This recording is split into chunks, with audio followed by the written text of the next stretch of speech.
Hello everyone. In this video, we are going to continue to discuss the Treynor-Black model. In the previous video, we had arrived at this point here, our initial position in the active portfolio A, and we are going to begin this time from an alternative expression, an expression that we saw earlier, this expression here. So this is going to be our starting point, where we have the beta of A still in the picture. So let us do that by writing over that expression one more time.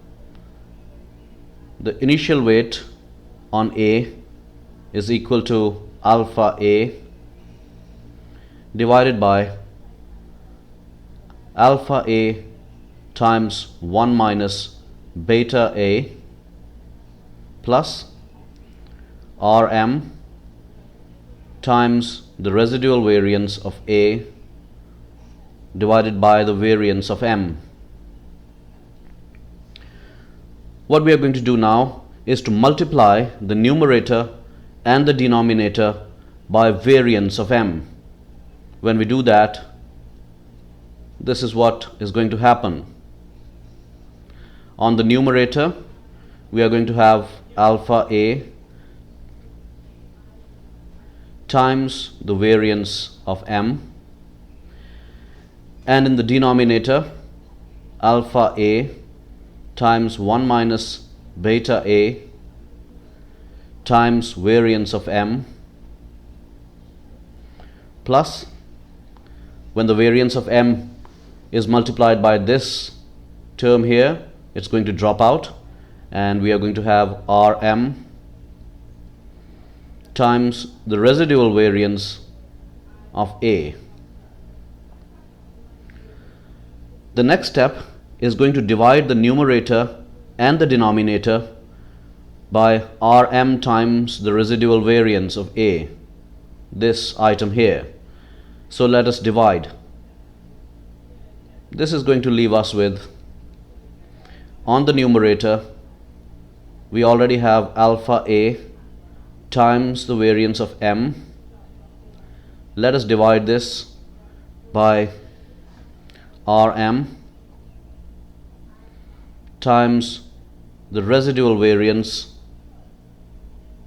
of A, and this whole can be divided by alpha A times 1 minus beta A times variance of M, and we divide this term also by Rm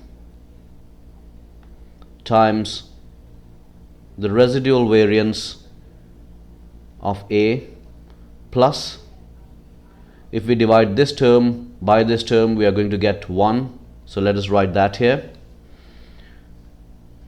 and make some space going forwards. What do we see now? Let me highlight a few things to you. Let us look at this term, the numerator. You will remember from the previous video that this is nothing but equal to W0A, our initial position. Let me scroll and see if we have that written somewhere already.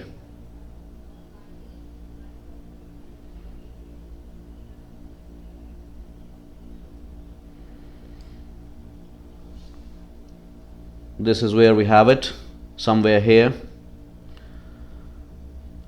Alpha A times variance of M divided by Rm times the residual variance of A. So this is equal to our initial position in A. That is what we have highlighted here as well. On the denominator also, we have alpha A times variance of M divided by Rm times variance, the residual variance of A. So this is also the initial position. So what is going to happen now is that we can very easily write our final position in A which we are going to call W star A, as being equal to, on the numerator we have our initial position, on the denominator we have our initial position again, times 1 minus beta A plus 1.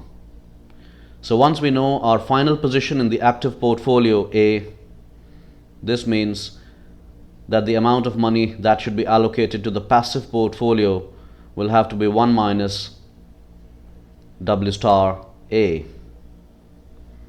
So we have incorporated the possibility of beta being of any value. Now the assumption of beta is equal to 1 is not there anymore, and that's why the beta is occurring in this expression. The third thing that we want to do is to find out the optimum weights for individual securities in the active portfolio A. We know that this amount of money should be allocated to the active portfolio, but the active portfolio is comprised of many securities that we have identified through security analysis. What proportions of money should be invested into each individual securities that comprise this active portfolio? So we can do that by first of all writing our initial position in each security, which is going to be similar to this expression. This expression here. What we are looking for from each security is the positive contribution that it brings in to our complete portfolio, which can be captured by this additional alpha that we are looking to get. And also we want to look at the alpha in relation to the additional risk that it brings. That is the residual variance of each security. Now because we want the sum of weights for all individual securities to be equal to 1, we can make a slight adjustment. We can normalize this expression by dividing it by the sum of all alpha i's over residual variance of I. So I shouldn't have written a 0 here because we are going to write the final position. So let me just erase it.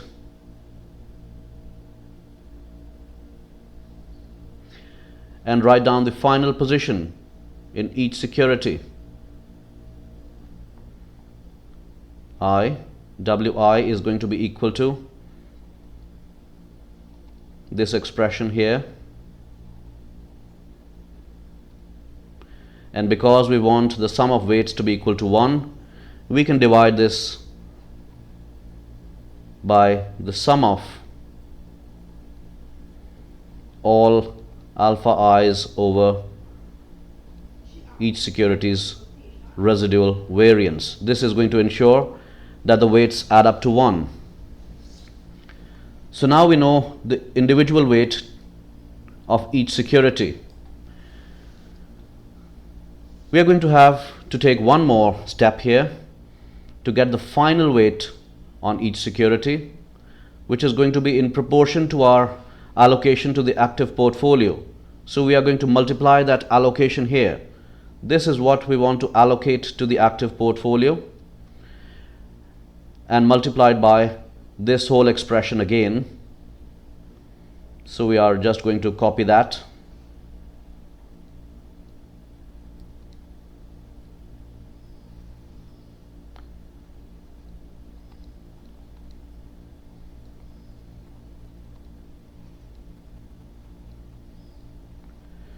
So this becomes our final weight for each security in the active portfolio. In a later video, we are going to see how we can implement this methodology in Excel. But before we can do that, we need to quickly put in a word about the two important ratios, the Sharpe ratio and the information ratio. With W star A amount of money in the active portfolio and 1 minus W star A in the passive portfolio M, we can compute the expected return, standard deviation and the Sharpe ratio for the optimal portfolio. And the Sharpe ratio is written as this. We are not going to go into the derivation. We just want to note a couple of points here.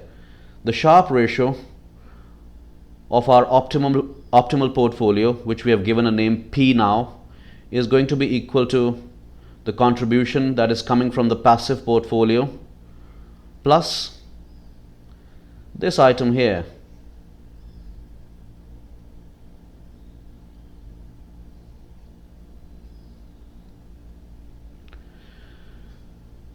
This item here, alpha A over the residual variance of A squared, is known as the information ratio, and it tells us the extra return we can earn from security analysis over and above the passive strategy of holding the market portfolio alone.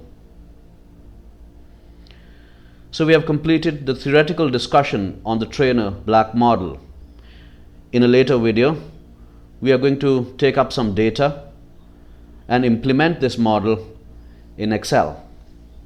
See you then.